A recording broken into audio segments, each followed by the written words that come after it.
Hola a todos, hoy voy a hablar del ECMO como soporte ventricular previo y posterior al trasplante cardíaco. No presento conflicto de intereses para esta charla.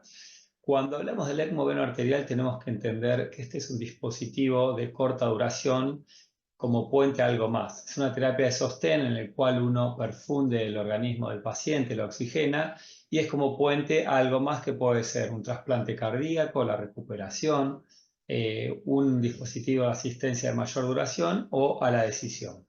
Cuando hablamos de dispositivos u otros tipos, pueden ser temporarios como el Centrimac, puente al trasplante también, o un definitivo que lamentablemente en nuestro país no contamos con terapia de destino, como si en Estados Unidos u otros países. Así que hoy vamos a hablar principalmente del ECMO venoarterial como puente al trasplante cardíaco.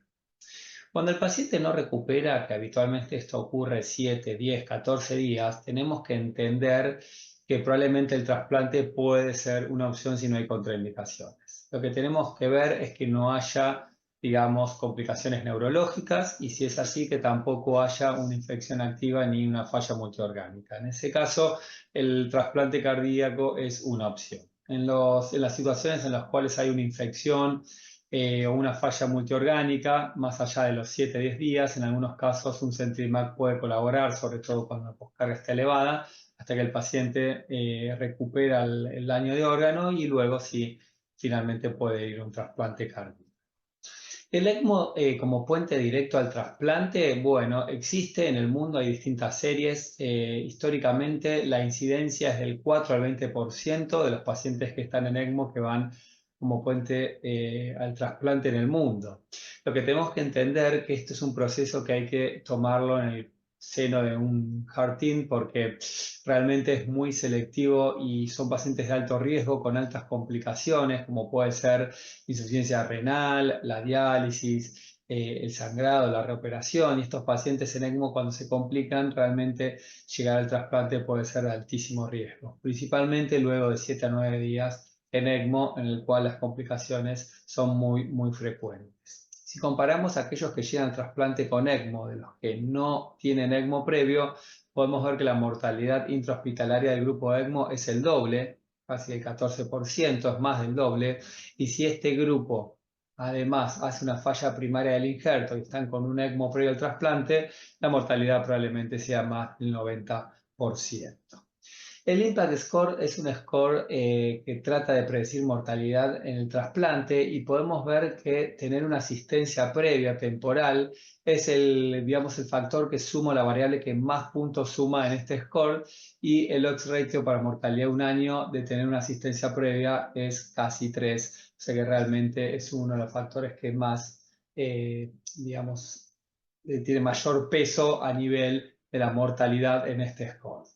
Y en el mundo puede que el trasplante llegue con un ECMO como puente al trasplante o como otra, digamos, asistencia, como puede ser el Centrimac o un LVAD, y podemos ver que estos últimos pacientes, los que tienen asistencia de mediana a larga duración, tienen mejor sobrevida cuando llegan al trasplante que el grupo que llegó en ECMO. Este trabajo muestra lo mismo, tanto a los 90 días como a los 3 años, los que llegan con un LVAD tienen mejor sobrevida que los que llegan en ECMO, así que realmente es un desafío llegar con un ECMO en trasplante.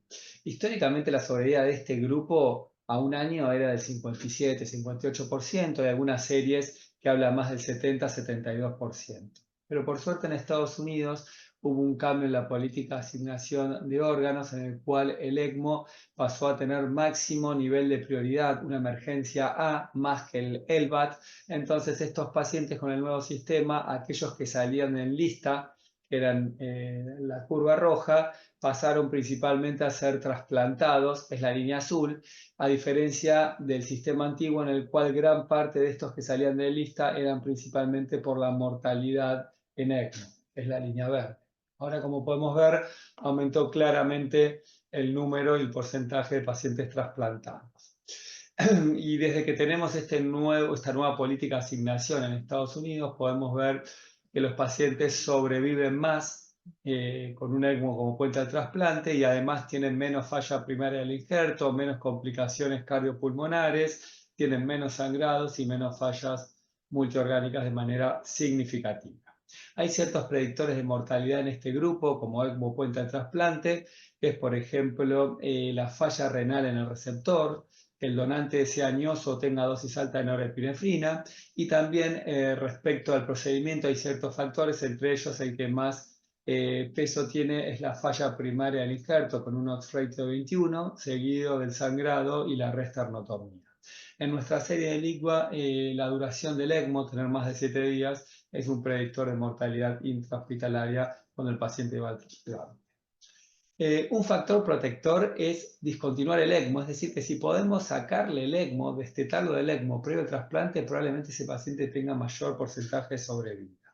Y como factores de riesgo en este trabajo están la diálisis y la insuficiencia respiratoria. En este otro trabajo podemos ver que en el multivariado, como factores predictores de mortalidad, se encuentran la dependencia del respirador, es decir, que si los podemos extubar o sacarle el ECMO, también es un paciente que va a andar mejor, va a tener menor mortalidad, el requerimiento de diálisis y el tiempo de isquemia. Es decir, que si tenemos un órgano cercano con un tiempo de isquemia mucho menor, probablemente las posibilidades de sobrevida sea mayor cuando tenemos un paciente trasplantado con un ECMO previo. La insuficiencia hepática también juega un rol, como podemos ver el score MELT, independientemente de la anticoagulación, cuanto mayor riesgo tenga este score hepático, mayor mortalidad tienen nuestros pacientes a mediano y largo plazo. Así que la insuficiencia hepática también predice mortalidad. Y acá lo que voy a mostrar es un poco nuestra casuística de LIGUA. Son todos los pacientes que le colocamos el ECMO veno-arterial como puente al trasplante. De 86 pacientes que les implantamos el ECMO veno-arterial, un cuarto, es decir, 22 pacientes fueron como puente al trasplante y fueron pacientes muy jóvenes, 46 años, la mayoría de sexo masculino, con patología isquémico-necrótica, que asistíamos por un shock cardiogénico clínico, no postcardotomía, en un Intermax 1 la mayoría de ellos y casi el 90% estaban además asistidos con balón de contrapulsación. La mayoría de las canulaciones fueron periféricas, principalmente fémoro-femoral y con una duración, una mediana duración de 6 días en esta población. Lo que pudimos ver que las complicaciones fueron principalmente infecciosas, seguidas de insuficiencia renal y hemorrágicas, como ocurre en la mayoría de estos pacientes con ECMO veno-arterial. Y si vemos el 22, que es el número total de pacientes en veno-arterial, hubo 12 pacientes, es decir, más del 50% que finalmente llegó al trasplante, con una sobrevida intrahospitalaria de más del 80%, lo que es muy buena, al igual que la sobrevida al año. Y del resto de la población que no llegó al trasplante, solo uno sobrevivió, que se pudo destetar del ECMO, es decir, que la sobrevida fue tan solo del 10% en el grupo que no llegó al trasplante versus, digamos, 83% del grupo que sí llegó al trasplante. Y si tomamos el total de la población que fue puente al trasplante, independientemente de si llegó o no al mismo, la sobrevida fue del 50%, que es similar a la mortalidad o a la sobrevida del paciente en ECMO veno-arterial en el registro ELS. Y si comparamos nuestra sobrevida al año en esta tercera columna que es de LIGUA, nuestra institución es muy similar al registro español, al francés y al registro multicéntrico UNOS.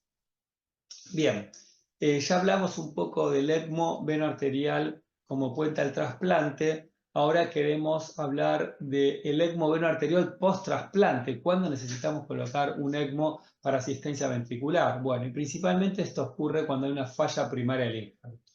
El órgano puede fallar por rechazo hiperagudo, por un rechazo agudo que tiene su tratamiento específico, por una falla secundaria del injerto, ya sea por hipertensión pulmonar, que a veces requiere óxido nítrico, o por una falla secundaria a la anastomosis quirúrgica, que eso se resuelve lógicamente en quirófano, pero cuando falla el injerto en las primeras 24 horas de manera primaria, el tratamiento es de sostén. Y realmente el ECMO ahí es donde cumple un rol importante.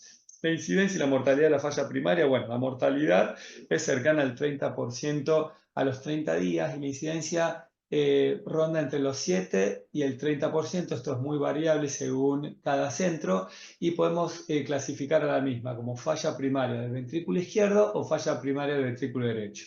a la vez la falla del ventrículo izquierdo se puede clasificar en leve, moderada, severa. Y si bien la mortalidad hablamos de un 30%, podemos ver que en aquellos pacientes que requieren ECMO, que tienen una falla severa, la sobrevida es mucho menor, cercana al 40%, con una mortalidad cercana al 60%.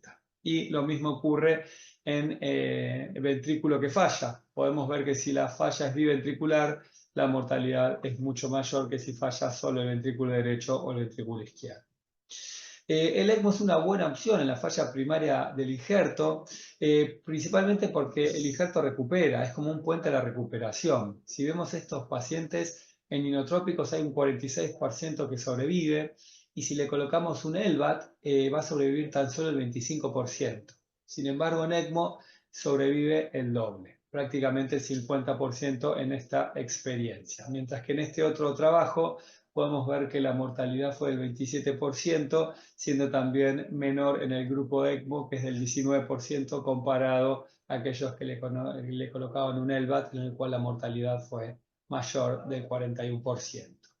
Y dijimos que el ECMO es muy bueno para la falla primaria, y ahora es cuando creemos que de manera temprana, precoz, es mejor que de manera tardía. Fíjense que aquí colocarlo dentro de las 2 horas en relación a las 7 horas asoció a una menor mortalidad en ECMO, fue tan solo del 5% contra un 28% en el grupo conservador, con una P que no es significativa, pero está cercana a la significancia, probablemente por un N pequeño, y también se vio una mejor sobrevida al año en este grupo de ECMO temprano. Es decir, a manera de conclusión, creo que cuando no hay recuperación del órgano en ECMO, el trasplante cardíaco es una opción.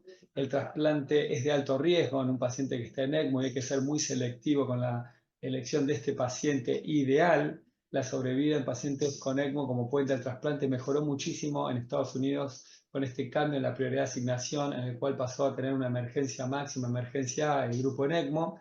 La falla renal con requerimiento de diálisis, ventilación mecánica y con un tiempo de isquemia largo son realmente predictores de mortalidad, y creo que cuando hay una falla primaria del injerto severa, el ECMO veno arterial realmente es la mejor estrategia terapéutica. Muchas gracias.